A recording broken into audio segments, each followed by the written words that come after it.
Hi everyone, and welcome back to InsideSync podcast, where we explore how to live and work with a little more balance. Today, the 10th of October 2025, is World Mental Health Day, a reminder that behind every task list and inbox, there's a human brain doing its best to keep up. Let's take the next 10 minutes to pause, to think about what's really going on inside our minds, and how we can use both science and technology to take better care of them. Why mental health matters. Mental health affects everything: our focus, relationships, and even how our bodies heal. In 2025, mental health challenges are at an all-time high. The World Health Organization estimates that 1 in every 4 people will experience a mental health issue at some point in their lives. And yet, it's still one of the most misunderstood parts of our well-being. Studies show that depression and anxiety cost the global economy roughly $1 trillion a year in lost productivity. The science is clear. Our minds aren't separate from our work, they drive it.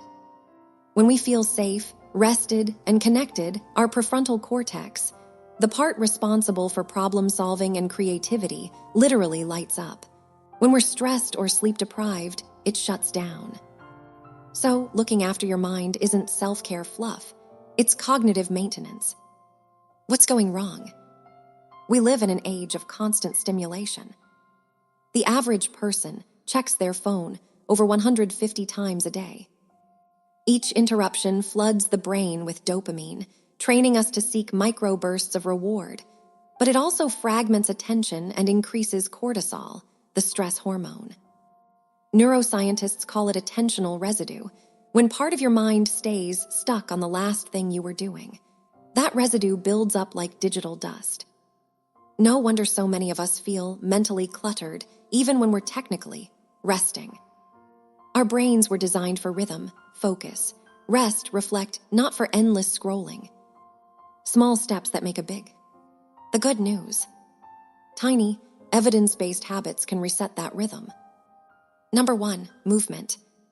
Just 10 minutes of brisk walking boosts mood by releasing endorphins and serotonin. Number 2, breathing.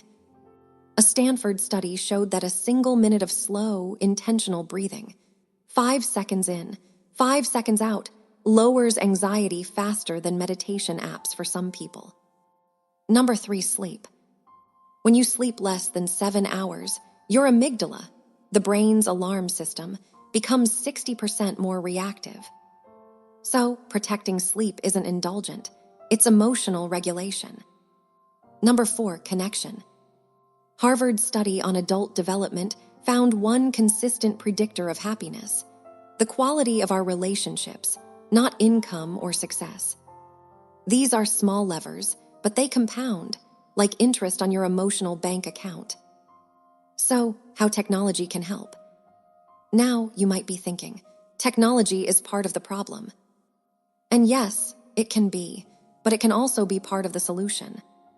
Technology has given us unprecedented access to tools for self-awareness and emotional regulation. From guided meditations, sleep tracking, to personalized wellness insights, when used intentionally, technology can act as a mirror, not a master. Imagine this: your calendar doesn't just remind you of meetings, but suggests a break when your schedule looks too intense. Your wearable notices rising stress patterns and nudges you to pause before burnout hits. That's where the next generation of tech is headed, blending data, awareness, and compassion to help us live in sync with our own rhythms. When technology becomes empathetic, it empowers rather than overwhelms. That's the direction we imagine at InsideSync: tools that serve your well-being, not steal it. Technology that helps you notice yourself again. The goal isn't to be perfectly productive, it's to be peacefully effective. Today, on World Mental Health Day, take a moment to check in. Ask yourself, how's my mind today? What's one small thing I can do to feel lighter? Maybe it's going outside. Maybe it's closing your laptop 10 minutes earlier to focus on your loved ones. Remember, you are not a machine to be optimized. You are a human being designed to live, learn, and rest. Thanks for tuning in. Stay kind, stay curious, and keep your mind and your world in sync.